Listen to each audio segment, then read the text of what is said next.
जुर्म तो ये है कि कानून कहता है कि एक आदमी चेयरमैन नैब की जो टर्म है एक्सटेंड नहीं हो सकता। आज 3 दिन रह गए, मुशावरत का अमल शुरू नहीं हुआ। कानून कहता है मुशावरत का अमल हो, सुप्रीम कोर्ट के फैसले है। आज इस मुल्क का वज़ीर-ए-आज़म मुशावरत करने से इनकार कर रहा है। आज इस मुल्क के वज़रा ऑर्डिनेंस बना रहे हैं कि चेयरमैन नैब की तोसी दी जाए। इस मुल्क का सदर तैयार बैठा है कलम लेकर कि उस ऑर्डिनेंस पर साइन करेगा। शहबाज शरीफ से पूछ के अगला चेयरमैन लगाना ऐसा ही होगा कि हम चोर से पूछे कि आप बताइए आपका तफ्तीशी कौन होगा। हम शहबाज शरीफ साहब से कंसल्टेशन नहीं करेंगे अगले चेयरमैन की तैनाती के लिए, लेकिन इससे बेहतर होता कि opposition leader of the opposition को बदल लेती और हम एक ऐसे आदमी से कंसल्टेशन करते जिसके ऊपर कोई इल्ज़ामात नहीं है मनी लॉन्ड्रिंग के।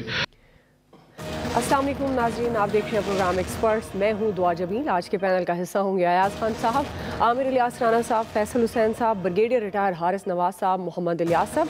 बढ़ते हैं पहले बड़े सवाल की तरफ। नाज़रीन, चेयरमैन नैब बदलना है तो पहले ऑपोजिशन लीडर बदलो। गवर्नमेंट ने अपनी शर्त ऑपोजिशन के सामने रख दी है। चेयरमैन नैब की तकरीरी के मामले पर गवर्नमेंट और ऑपोजिशन में नया तनाज़ शुरू होने लगा है। Chairman NAB justice retired Javed Iqbal की मुद्दत मुलाजमत 8 अक्टूबर को मुकम्मल हो रही है, जिसमें तकरीबन 3 दिन बाकी है। आईनी और कानूनी तौर पर नए चेयरमैन की तैनाती के लिए प्राइम मिनिस्टर और ऑपोजिशन लीडर के दरमियान मुशावरत जरूरी है, लेकिन गवर्नमेंट का ये मौक़िफ़ है कि ऑपोजिशन लीडर शहबाज शरीफ नैब ज़दा हैं, इसलिए उनसे मुशावरत नहीं हो सकती। हिज़्ब इख्तिलाफ अपना ऑपोजिशन लीडर बदल ले ताकि चेयरमैन नैब की तकरीरी के लिए मुशावरत की जा सके। ताहम गवर्नमेंट की जानिब से मौजूदा चेयरमैन नैब को तौसीक देने का फैसला भी सामने आ रहा है। आज वफाकी वज़ीर इत्तलात फवाद चौधरी साहब ने यह बताया है कि चेयरमैन नैब की तैनाती के लिए कानूनी सकम दूर करने के लिए ऑर्डिनेंस का मुसवदा मुकम्मल हो चुका है और कल ये ऑर्डिनेंस आ जाएगा।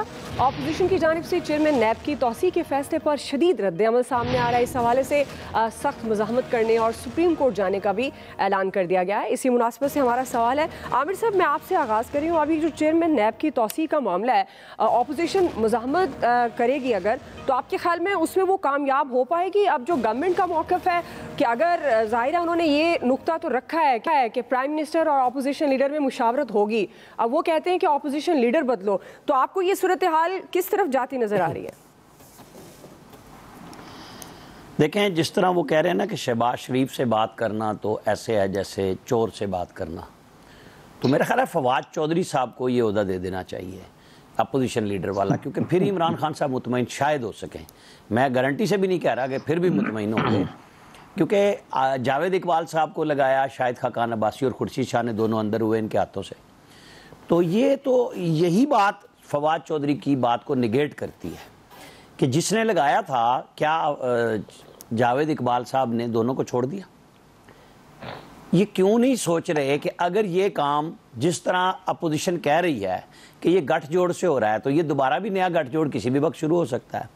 तो इस मुल्क में अगर एक 74 साल के बुजुर्ग चेयरमैन नैब एक्सटेंशन लेने पे तैयार हैं, तो क्या अदलिया के अंदर या सिविल सर्विस में लोग नापैद हो गए हैं कि एक ही बंदा ज़रूरी है?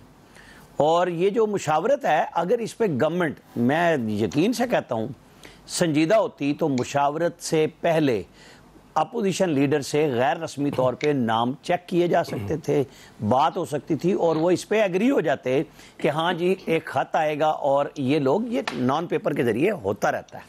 लेकिन अब चूँकि शाहिद खाकान की गुफ्तगू भी सुन ली, ये जाएगा अपोजिशन का सारा मामला लेके जाएंगे सुप्रीम कोर्ट में, और जब सुप्रीम कोर्ट में जाएगा तो ये अदलिया का इम्तिहान होगा, क्योंकि अदलिया ने जो भी फैसला देना है, क्योंकि पहले जो चेयरमैन नैब कलअदम उड़ाए चौधरी निसार अली खान ने 2 दफ़ा चेयरमैन उड़वाए जो पीपल्स पार्टी ने लगाए, जिसमें मुशावरत का इशू सबसे पहला था। वो फैसला क्या अदलिया बदल देगी अपना? क्योंकि ये एक शख्स के लिए ला लेके आ रहे हैं। आप रिफॉर्म्स को छोड़ दें जो बाबर रवान कहानी और मंजन लगा रहे हैं, बेच रहे हैं कि जी फलां फलां रिफॉर्म्स होती है पार्लियामेंट के अंदर, आप ला रहे हैं डिक्टोरियल सिस्टम में कि आप पहले डिक्टेट कर रहे हैं कि जी आओ और अब इस पे बात करो क्योंकि हमने कानून बना दिया है। और हिज़्ब इख्तिलाफ कह रही है, जो अच्छी बात भी, अगर 1-2 चीज़ें इन्होंने जो मैंने सुनी हैं, बाबर रवान बात कर रहे हैं जो ड्रैकोनियन लॉ के अंदर मौजूद है कि जी अब हम नई लेके आएंगे, रिफॉर्म लेके आएंगे कि जी अरेस्ट के लिए चीज़ें कि जी उस, क्योंकि ओरिजिनल लॉ में तो अरेस्ट है ही नहीं, अब आप लेके आना चाह रहे हैं, तो फिर आप सिस्टम लेके आए आपको पार्लियामेंट में बहस कराने में। और क्या ये जावेद इकबाल साहब की 8 अक्टूबर की रिटायरमेंट अभी डेट अचानक आई है?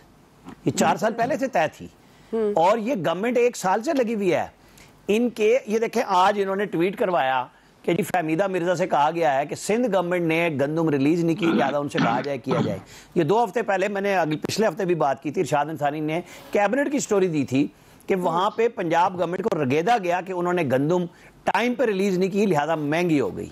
अब यही बात है कि एक कैबिनेट जब सूबे के लिए सिंध की बात करती है तो ड्रामा शुरू हो जाता है, और चूंकि चीफ मिनिस्टर पंजाब अपना है, लोग अपने हैं, वहां पे वो बात नहीं करने जा रहे, क्योंकि आपकी कोई सिमत या तो ये होना कि जी कंसेंसस ये है कि जी इस मुल्क को गवर्नेंस से चलाना है, फिर तो ठीक बात है। पकड़ा जिसने भी जाना है, जिसने पैसे खाए हैं, आपने पहले भी पकड़े हैं और लोग पकड़ लेंगे, लेकिन लोग आपसे बाकी सब चीज़ों पे चाहते हैं, क्योंकि जब आप बयान देते हैं तो बदले में लोगों की ठुकाई शुरू हो जाती है कि महंगाई नहीं होगी और गरीब का एहसास करेंगे, उस गरीब की भी मार पड़ जाती है, मिडिल क्लास ख़त्म हो चुकी भी है। अब नैब के ऊपर पूरी कंसेंसस है ब्यूरोक्रेसी में, अक्सर वज़रा में, कि जो काम करना चाहते हैं वो लोग नहीं करते, कि बाद में नैब को जवाब कौन देगा कि सुपर लॉ बना हुआ है।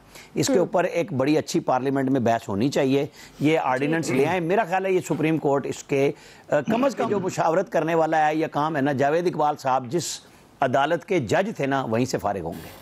सही सही जी। अयाज साहब, ज़ाहिर है ये भी एक बड़ा वैलिड पॉइंट है कि पार्लियामेंट में इस पे बहस होनी चाहिए। ऑपोजिशन की मज़ामत कामयाब होती है या नहीं? अब ये भी एक सवाल है कि फिर ऑपोजिशन क्या अपना ऑपोजिशन लीडर बदलेगी, नहीं बदलेगी, तो फिर तो यही चेयरमैन नैब कंटिन्यू करेंगे। कोई वैलिड पॉइंट नहीं है, ऐसी आप लोग अजीब बात करते हैं। आमिर साहब बहुत मासूम है, या ये गवर्नमेंट को बड़ा मासूम समझ रहे हैं?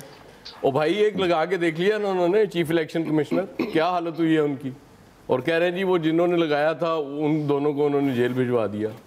भाई वो तो भिजवा दिया, इसीलिए तो आज वो एक्सटेंशन की बात हो रही है। अगर ना भिजवाया होता तो फिर एक्सटेंशन कहाँ से आती? ये छोड़ें आप लोग, ये असूली बातें करना छोड़ दें इस मुल्क में।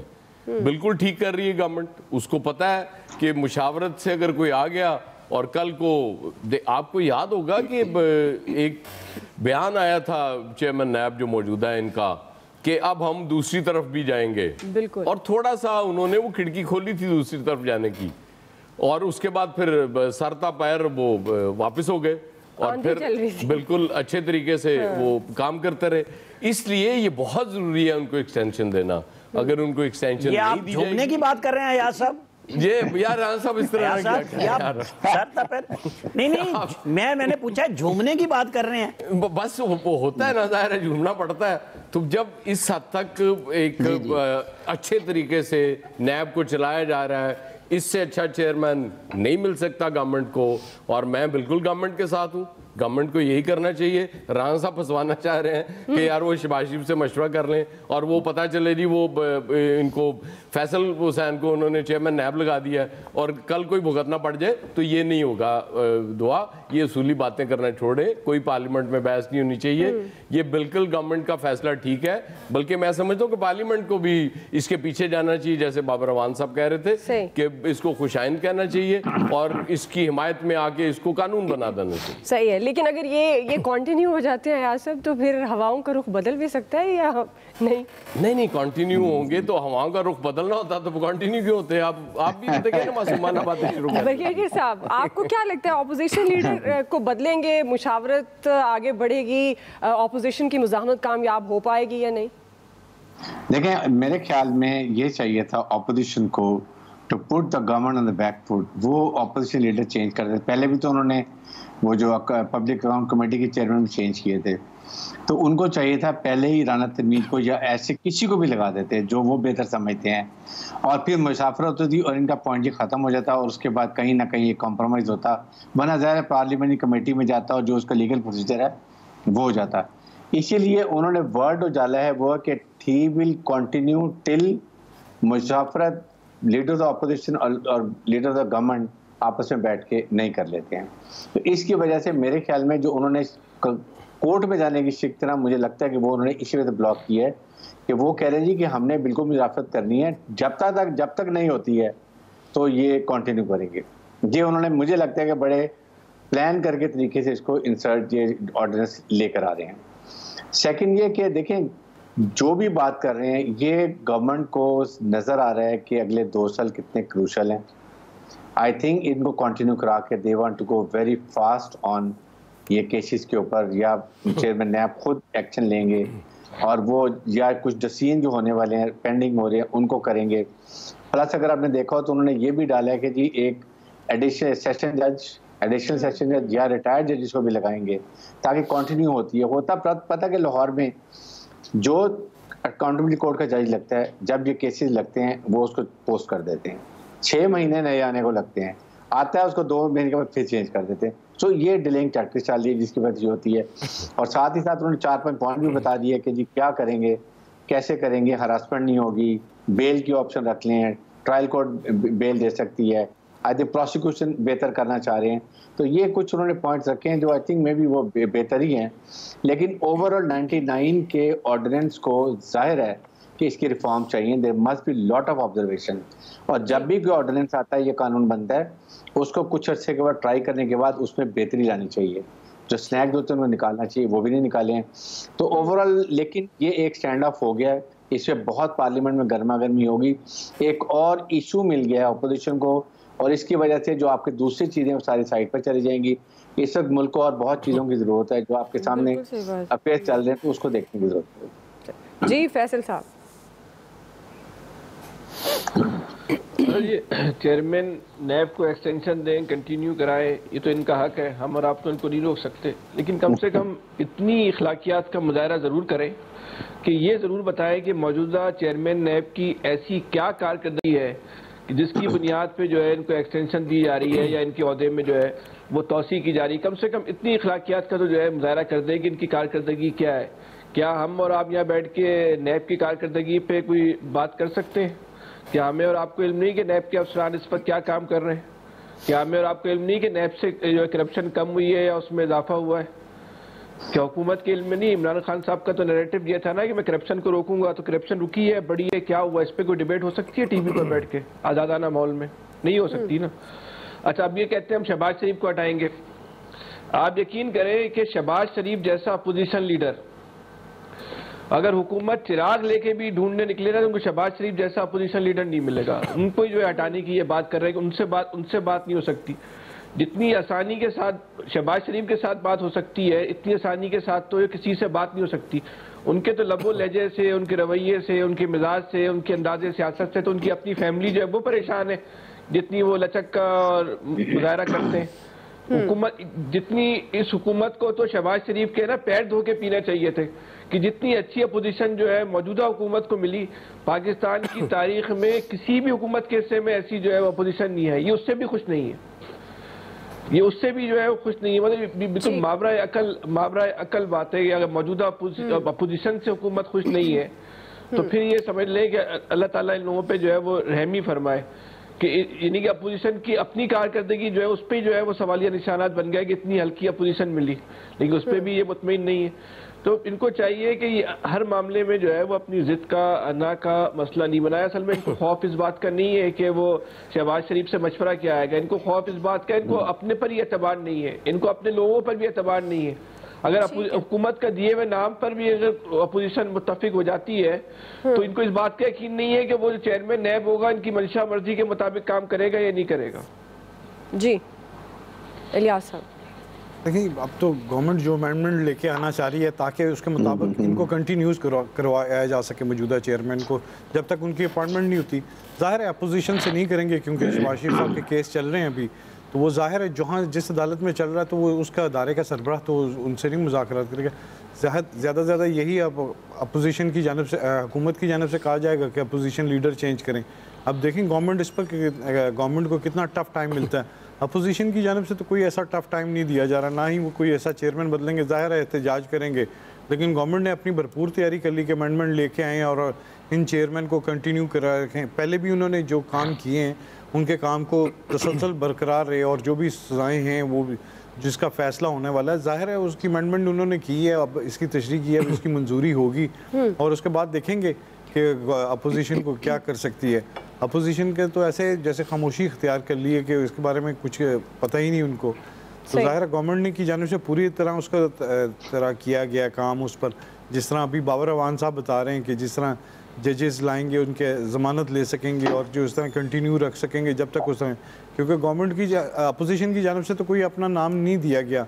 वो इस मामले में आप देख लें खामोशी इख्तियार कर जाएंगे कि जाहिर है अपोजिशन की जानब से उस तरह टफ टाइम नहीं दिया जा रहा जिस तरह के दिया जाना चाहिए इस मसले पर। अगर करेंगे तो गवर्नमेंट को जाहिर है टफ टाइम देना चाहिए ताकि इसमें पार्लियामेंट में आए, डिबेट करें, उधर से लेके आए, जिस तरह भी चेंजेस करें। इस तरह तो ऑर्डिनेंस ला के तो इस तरह नहीं किया जा सकेगा। इस तरह इनको मुश्किलात का सामना करना पड़ेगा। अपोजिशन की जानब से अपना बिल्कुल उस तरह रोल अदा करना चाहिए जिस तरह के होता है। और अगर वो करना चाहते, चेंज करवाना चाहते हैं तो अपना लीडर चेंज कर लें और मुज़ाकरात तो करें ना। बिल्कुल दोस्त जी, आपका पॉइंट ऑफ ब्रेक ले रहे हैं जी। ब्रेक से वापस आएंगे। हमारा दूसरा सवाल बलूचिस्तान में सियासी कशमकश से मुतालिक हम सवाल ये रखेंगे, क्या वज़ीर आला की तब्दीली का वक्त आ गया? राय लेते हैं ब्रेक के बाद।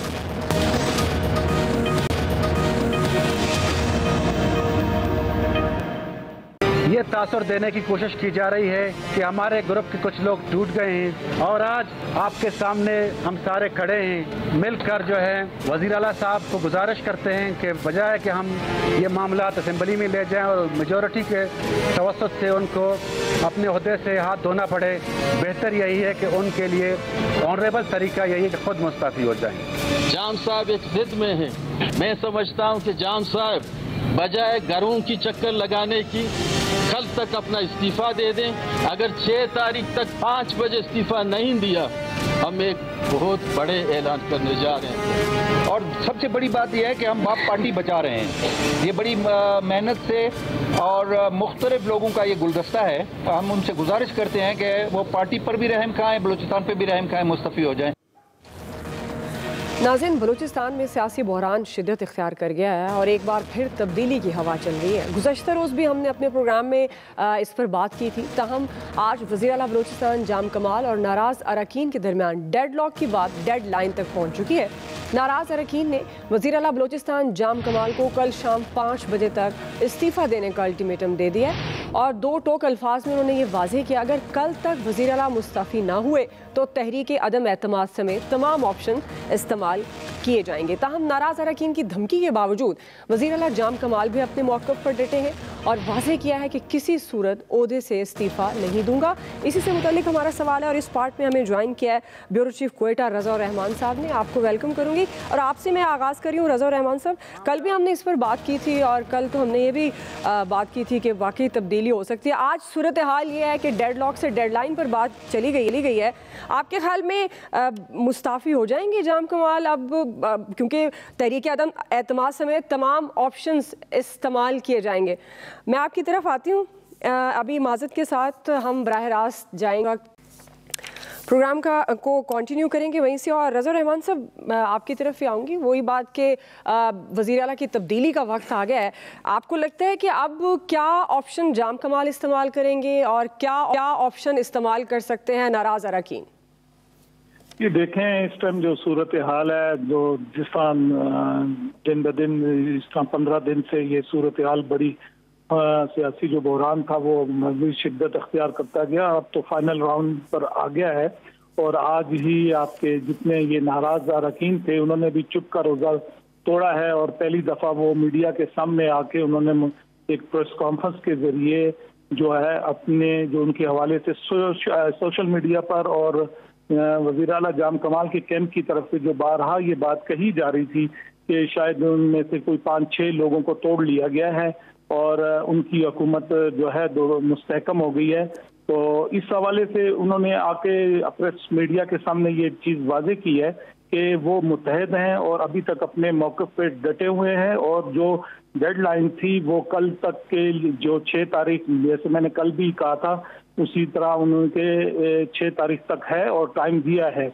अब जो है वज़ीर आला बलूचिस्तान से उन्होंने फिर मुस्तफ़ी होने का जो है मुतालबा किया है। हम देखते हैं कि अगर थोड़ी सी इस चीज़ को हम इस तरीके से देखें कि जिस तरह कोई क्रिकेट मैच के अंदर जब बॉलर से कोई गलती होती है या वो 9 बॉल करता है तो अगले बैट्समैन को जो है फ्री हिट मिलती है। तो 15 दिन की जो मोहलत थी वो जाम साहब को एक फ्री हिट मिली थी कि आप अपना इस हवाले से नाराज लोगों को जो उनके तहफ़्फ़ुज़ात हैं दूर कर रहे हैं। लेकिन देखने में ये आया कि अभी तक जो है जाम साहब जो है वो अपने लोगों को राजी नहीं कर पाए हैं, जिसका इज़हार आज मीडिया में जो है वो मीडिया के सामने आके अरकान ने कर दिया है और वो इसमें कोई चौका छक्का नहीं लगा सके अभी तक। तो उन्होंने यही मुतालबा रखा है। अब जाम साहब पे ये है, उनके कैंप में भी कुछ लोग बैठे हुए हैं और वो बारहा यही कह रहे हैं कि अभी तक उनके पास मेजॉरिटी है, लेकिन आज जो नाराज अरकान सिर्फ बलोचिस्तान अवामी पार्टी जो हुक्मरान जमात है उसकी 11 लोग वहां पर मौजूद थे और 7 इत्तेहादी भी है। और जो हमारी इतला है अभी तक ये है कि वो 40 प्लस पे हैं, यही 40 नाराज अरकान 65 के, जी हाँ 40 प्लस पे हैं और 40 प्लस पे ही जाम साहब की हुकूमत थी। तो उनकी जो अददी इस टाइम पोजीशन है वो पीछे चली गई है और वो तकरीबन 20-18 इस तरह आ गई है जाम साहब की। तो इसीलिए उनका मुतालबा है।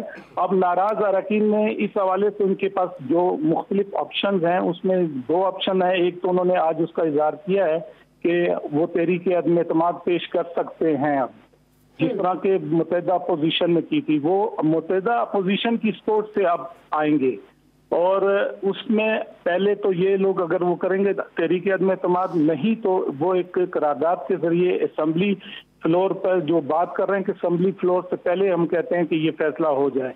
असेंबली में वो ये भी पेश कर सकते हैं कि जाम साहब जो है वो अपने हुकूमत, उनकी जो साथी हैं या उनकी जमात है वो अपना इत्तेमाद खो चुके हैं अभी, लिहाजा उनके पास अक्सरियत नहीं है, तो वो इत्तेमाद का वोट लें।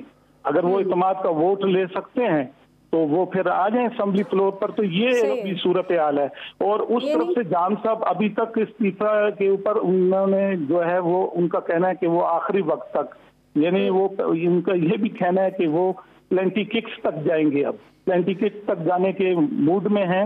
और ये भी हो सकता है कि हमने माजी में देखा था असेंबलियां भी तहलील का हो सकती है, अगर वजीर आला बजिद रहे जाम साहब तो वो इस तरफ भी, इस ऑप्शन पे भी गौर कर सकते हैं कि वो गवर्नर को एडवाइस देके असेंबली तहलील कर दें। सही, यानी ये सियासी बहरान बढ़ भी सकता है और अदम एतमाद से जाम कमाल साहब को नुकसान भी हो सकता है। अगर जाम कमाल साहब इसी तरह डटे रहे तो फिर सूरत हाल कुछ भी हो सकती है। अभी हम एक ब्रेक लेते हैं जी, ब्रेक से वापस आएंगे, यही सवाल हम रखेंगे, दीगर एक्सपर्ट से उनका पॉइंट ऑफ व्यू लेंगे ब्रेक के बाद।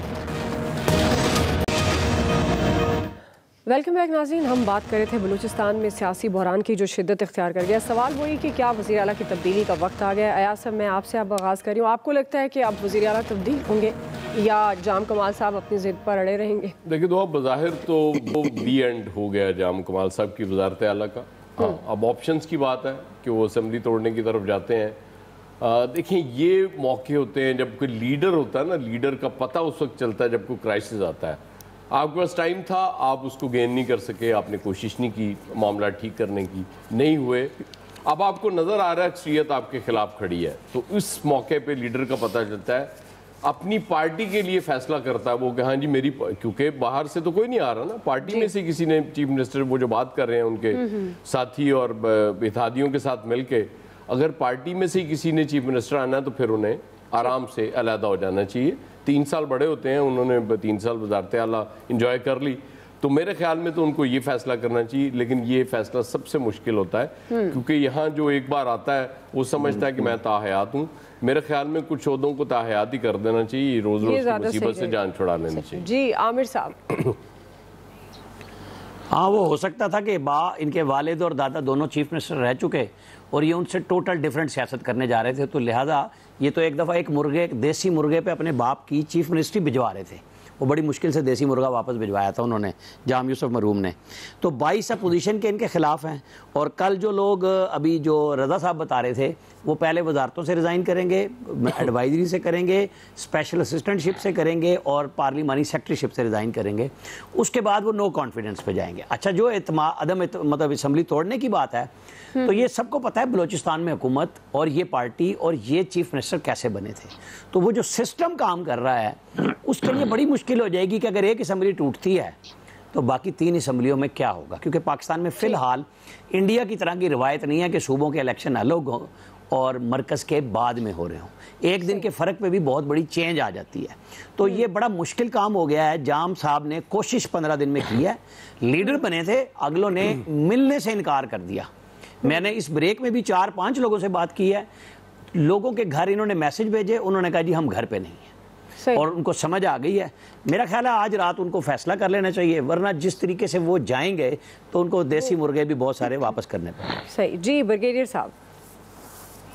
आई थिंक दो ऑप्शंस हैं इस वक्त। जाहिर है उनके पास नंबर्स तो नहीं है, इट लुक्स के वो वोट ऑफ नो कॉन्फिडेंस हो जाता है, उसमें भी ही कैन लूज, या वो रिजाइन कर देते हैं। तीसरा जो वो ट्रम्प कार्ड मेरे ख्याल में जो वो कह रहे हैं मैं रिजाइन नहीं करूँगा, मे बी के ही रिकमेंड टू द गवर्नर के असेंबली छोड़ दें। उसमें ये है कि पहले 3 साल अभी लोगों के टेन्योर पूरा नहीं हुआ, they have spend lot of money on their elections, और जिसकी वजह से क्या सारे अरकान अफोर्ड कर सकेंगे कि अगले 2 साल के लिए दोबारा उतना पैसा खर्चा है, वहाँ बहुत पैसा लगता है, तो क्या 2 साल के लिए दोबारा लेके खर्च करें? पूरी असेंबली का इलेक्शन 5 साल के लिए होगा, 2 साल के लिए नहीं होगा। अब ये I am not very sure कि 2 साल के लिए होगा या 3 साल के, अगर 2 साल के लिए फिर बहुत मुश्किल है, मैं क्लियर 5 साल के लिए ओके तो क्लियर है, तो आइन क्लियर है, तो फिर लेकिन मेरे ख्याल में ये आप जामसाब पे डिपेंड करता है। लेकिन एक बात है कि आई स्टिल फील कि ही इज वेरी ऑनेस्ट, और ये लेकिन लोगों को अपने साथ लेके चल नहीं सकते। जी फैसल साहब। तो देखिए ज़ाहिरी सूरत हाल तो यही है कि जाम साहब का जो है वो गेम ओवर हो गया, लेकिन पाकिस्तान की सियासत में और ख़ास तौर पे बलूचिस्तान की सियासत में, और बलूचिस्तान की तो डायनेमिक्स बहुत मुख्तलिफ है, वहाँ पे कोई असूलों की और अखलाकियात की तो लड़ाई नहीं हो रही, तरक्याती स्कीमों का ही मामला है ना। तो किसी वक्त भी जो है अगर कोई पत्ता खेलना चाहेंगे, एक सिस्टम जो आमिर साहब जिस सिस्टम की बात कर रहे हैं वो सिस्टम तो बहरहाल ऐसे खामोश नहीं, कहीं ना कहीं अपना किरदार जो है वो अदा कर सकता है। अगर वो सिस्टम ही जाम साहब से नाराज हो जाए तो फिर तो वो एक अलग बात है, लेकिन अगर जाम साहब बचाना चाहे, सिस्टम बचाना चाहे, तो रातों रात जो है सूरत तब्दील हो सकती है। ठीक जी इलियास साहब। जाम साहब के पास एक वक्त था, उन्होंने उसमें कोई गेन नहीं किया, उसमें वो खामोश जिस तरह सियासत करना चाह रहे थे उसमें उनका कुछ नहीं हुआ। अब यही है उनके पास कि उनके वो फैसला करें, असेंबली खुद छोड़ दें, या फिर उनके खिलाफ अदम एतमाद की तहरीक ला के। ठीक है, आपका पॉइंट ऑफ व्यू आ गया। आज के एक्सपर्ट से इतना ही, फीडबैक दीजिएगा, ख्याल रखिए, अल्लाह हाफिज़।